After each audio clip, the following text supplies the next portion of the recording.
G'day guys, I've got a little tip for you today about sighter tippet when you're euro-nymphing.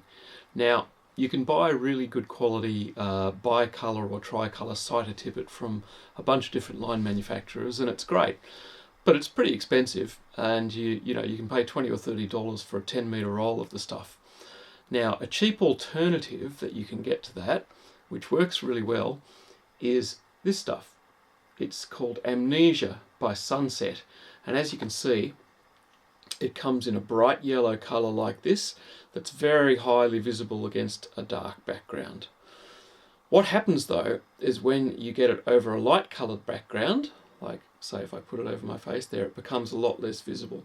And that can happen if you've got glare or foam or sort of light colours that you're trying to sight it against.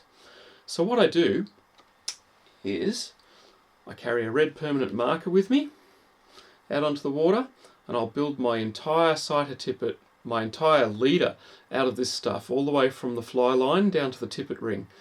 And on the end, when I get to the tippet ring or micro loop, I can just use the permanent marker to mark a stretch of that red. Now, as you can see, that doesn't show up as well against the dark background, but when you put it against the light background, it shows up a lot better. It also gives you the transition point on the sighter to see when the sighter's moving if you've dipped it underwater. So you can also use black for this if you want a really dark colour, or orange works well too. But there you go. That's a really cheap, easy way to make your own bicolour tippet, and you don't have to stuff around with knots or anything like that constructing your leader.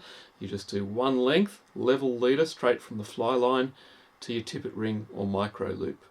Now I'm going to do another tip on how to tie a micro loop in the end of this stuff to save you from mucking around with tippet rings as well, so be sure to watch that one too.